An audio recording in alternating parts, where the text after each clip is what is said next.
நண்பர்கள் அனைவருக்கும் வணக்கம். எல்லையில கடுமையான பதற்றம் பரபரப்பா இருக்கு. எல்லைகள் அதுவும் கடுமையான தாக்குதலுக்கு இந்திய ராணுவம் ரெடி ஆயிருக்காங்க அப்படின்னே சொல்லணும். அது என்ன அப்படிங்கிற பத்தியும், அதே போல பாத்தீங்கன்னா ட்ரம்ப துளியும் கூட மதிக்காம இந்தியா ஒரு சம்பவத்தை செஞ்சிருக்காங்க. அதாவது F-35 போர் விமானம் எங்களுக்கு வேண்டாமா அப்படின்னு சொல்லி அடுத்து ஒரு சம்பவத்தை செஞ்சு ட்ரம்ப் அவர்களை ஆடி போக வச்சிருக்காங்க.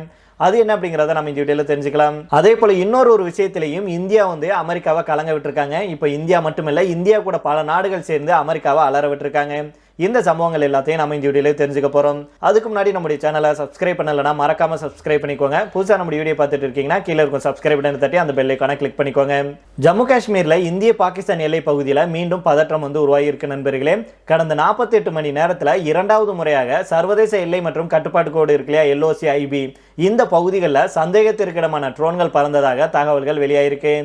இதைத் தொடர்ந்து இந்திய ராணுவம் உடனடியாக எதிர் ட்ரோன் பாதுகாப்பு நடவடிக்கைகளை தொடங்கியிருப்பதாக தகவல்கள் வெளியாயிருக்கு.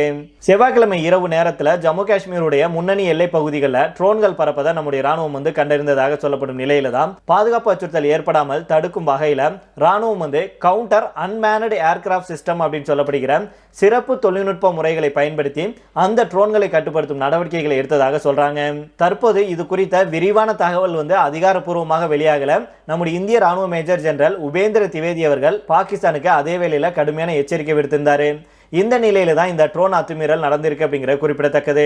எல்லை கட்டுப்பாட்டு கோட்டுக்கு அப்பால் இன்னும் பல தீவிரவாத முகாம்கள் செயல்பட்டு வருவதாகவும் இந்தியாவுக்கு எதிரான எந்த முயற்சி மேற்கொள்ளப்பட்டால் கடுமையான பதிலடி கொடுக்கப்படும் அப்படின்னு மேஜர் ஜெனரல் உபேந்திர திவேதி அவர்கள் எச்சரிக்கை விடுத்திருந்தாரு. இதுக்கு முந்தைய நாள்ல ஜம்மு காஷ்மீருடைய சம்பா, ரஜோரி மற்றும் பூஞ்ச் மாவட்டங்களில் பாகிஸ்தான் தரப்பிலிருந்து வந்ததாக சந்தேகிக்கப்படும் ட்ரோன்கள் பறந்ததாக பாதுகாப்பு படைகள் தெரிவிச்சிருந்தாங்க.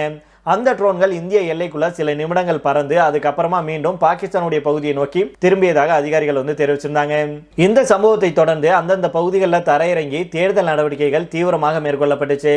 ரஜோரி மாவட்டத்துடைய நவ்சேரா பகுதியில் இருக்கும் கானியா கல்சியான் கிராமத்துக்கு மேல மாலை 6:30 மணி அளவுல ட்ரோன் பறந்ததை நம்முடைய ராணுவ வீரர்கள் கண்டிருக்காங்க. மேலும் நடுத்தர மற்றும் லேசான மெஷின்கன் ஆயுதங்களை பயன்படுத்தி வானை நோக்கி துப்பாக்கி சூடு நடத்தியதாகவும் தகவல்கள் வெளியாயிருக்கு. அதே நேரத்தில் ரஜோரி மாவட்டத்துடைய தேரியத் பகுதியில் இருக்கும் கப்பர் கிராமத்தின் மேலாகவும் இன்னொரு ட்ரோன் பறந்ததாக தெரிவிக்கப்பட்டிருக்கு. சம்பா மாவட்டத்துடைய ராம்நகர் பகுதியில் இருக்கும் சக்பாப்ரால் கிராமத்தின் மேல் மின்னும் விளக்குடன் கூடிய ட்ரோன் போன்ற ஒரு பொருள் சுமார் சில நிமிடங்கள் வானில் நிலைத்திருந்ததாக சொல்லப்படுது.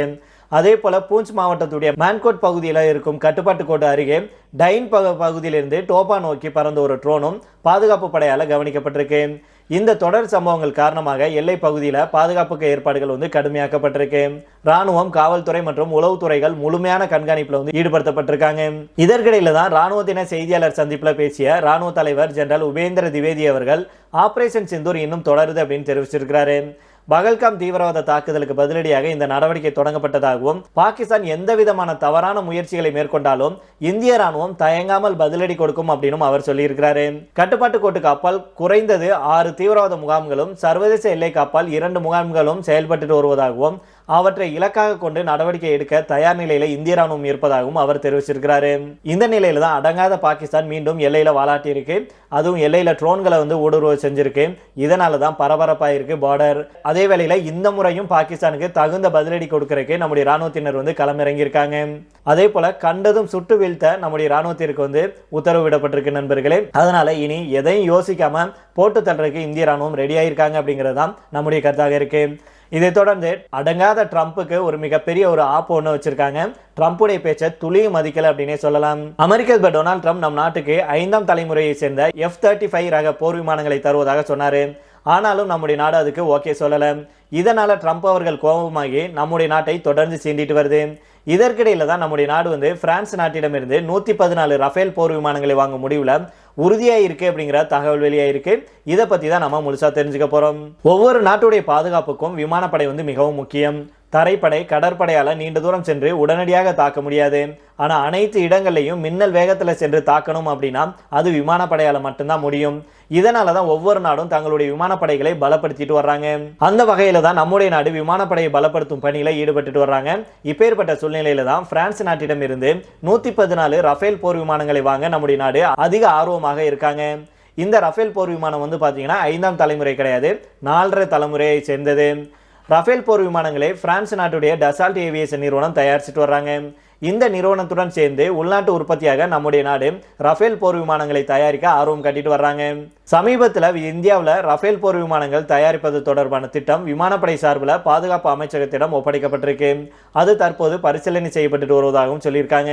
மத்திய பாதுகாப்புத்துறை அமைச்சகம் இன்னும் சில நாட்கள்ல உயர்மட்ட கூட்டத்தை நடத்த இருக்காங்க. இந்த கூட்டத்தில் பிரான்ஸ் நிறுவனத்துடன் சேர்ந்து உள்நாட்டில் 114 ரஃபேல் போர் விமானங்களை தயாரித்து பயன்படுத்துவது பற்றி விவாதித்து இறுதி செய்யப்பட இருப்பதாகவும் இந்த திட்டம் சுமார் 3 லட்சம் கோடி ரூபாய் மதிப்பாகும் அப்படின்னு சொல்லியிருக்காங்க. சமீபத்தில் ஆபரேஷன் சிந்தூர் நடவடிக்கையின் போது பாகிஸ்தானை நம்முடைய நாடு பந்தாடினாங்க. அப்போது ரஃபேல் போர் விமானங்கள் சிறப்பாக செயல்பட்டுச்சு. இது நம் நாட்டை உற்சாகப்படுத்தி இருக்கு. இது மட்டும் இல்லாமல் ரஃபேல் ஜெட் விமானங்களில் பயன்படுத்தப்படும் M88 இன்ஜின் பராமரிப்பு, பழுது பார்த்தல், சீரமைப்பு உள்ளிட்டவற்றுக்கான மையத்தை ஹைதராபாத்தில் அமைக்க பிரான்ஸ் திட்டமிட்டிருக்காங்க. இது நம் நாட்டை மேலும் உற்சாகப்படுத்தி இருக்கு. இதனால தான் நம்முடைய நாடும் ரஃபேல் போர் விமானங்களை கூடுதலாக வாங்கி பயன்படுத்த ஆர்வம் காட்டுறாங்க.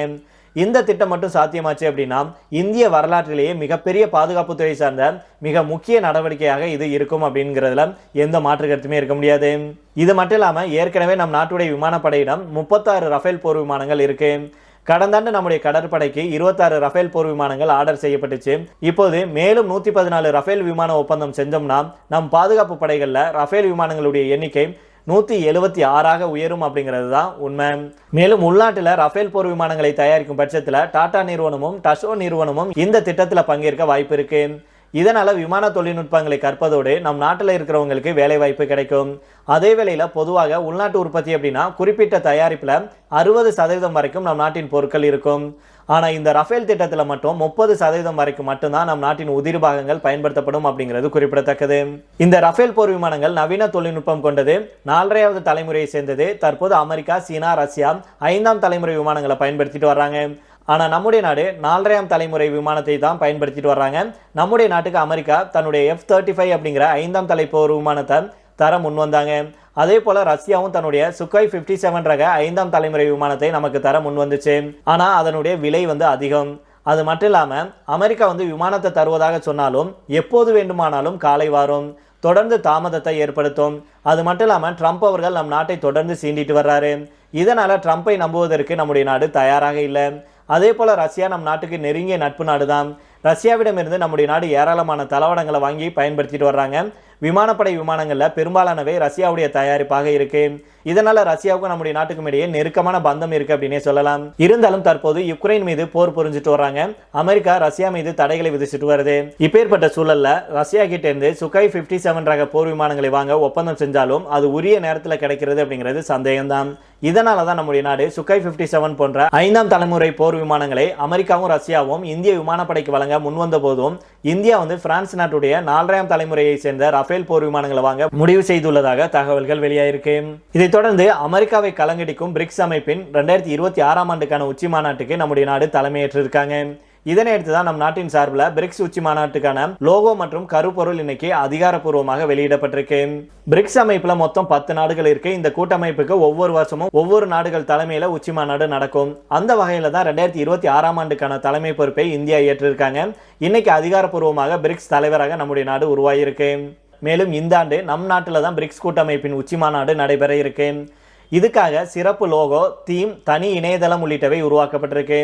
டெல்லியில் நடந்த நிகழ்ச்சியில் நம்முடைய மத்திய வெளியுறவுத்துறை அமைச்சர் ஜெய்சங்கர் அவர்கள் பங்கேற்று இந்தியா தலைமையிலான பிரிக்ஸ் உச்சி மாநாட்டுக்கான லோகோ மற்றும் தீம், அதாவது கருப்பொருள்னு சொல்லுவாங்க தீமை, மற்றும் அதற்கான அதிகாரப்பூர்வ இணையதளம் உள்ளிட்டவற்றை அறிமுகம் செஞ்சாரு. இந்த சின்னம் நம் நாட்டுடைய தேசிய மலரான தாமரையை பிரதிபலிக்கும் வகையில இருக்கு. ஒவ்வொரு இதழ்களும் பிரிக்ஸ் நாடுகளுடைய நிறத்தை குறிக்குது. அதே போல தாமரை மலருடைய மைய பகுதியில இரு கைகளால் கும்பிட்டு வரவேற்பது போல லோகோ அமைக்கப்பட்டிருக்கு. இது பத்தி ஜெய்சங்கர் அவர்கள் என்ன சொல்றாங்கன்னா, 2026ல பிரிக்ஸ் அமைப்பு தன்னுடைய 20ஆம் ஆண்டை நிறைவு செய்யும் வளரும் பொருளாதார நாடுகளுக்கான ஒரு முக்கியமான ஒத்துழைப்பு அமைப்பாக இது உருவாகி இருக்கு. பிரிக்ஸ் உறுப்பு நாடுகளுக்கு இடையே இருக்கும் ஒத்துழைப்பு பகிரப்பட்ட சவால்களை சமநிலையுடனும் உள்ளடக்கிய முறையிலையும் தீர்க்க உதவும் அப்படிங்கிற இந்தியாவுடைய நம்பிக்கை இது பிரதிபலிக்குது அப்படின்னு அவர் சொல்லியிருந்தாரு. இந்த சின்னத்தில் இருக்கும் இதழ்களுடைய நிறங்கள் பாத்தீங்கன்னா பிரிக்ஸ் உறுப்பு நாடுகளுடைய நிறங்களை குறிப்பதோடு ஒற்றுமை, பன்முகத்தன்மை மற்றும் அமைப்பு உருவானதன் நோக்கம் உள்ளிட்டவற்றை தெளிவாக எடுத்துரைக்குது. மேலும் பிரிக்ஸ் அமைப்பு ஒவ்வொரு நாடுகளுடைய தனித்துவ அடையாளத்தை மதிக்கும். அதே போல பிற நாடுகளுடன் சேர்ந்து பங்களிப்பு செஞ்சு பலம் பெறும் அப்படிங்கிறதையும் இந்த சின்னம் வெளிப்படுத்துது. இந்த லோகோ அப்படிங்கிறது மத்திய வெளியுறவுத்துறை அமைச்சகம் போட்டி வச்சு தேர்வு செஞ்சாங்க.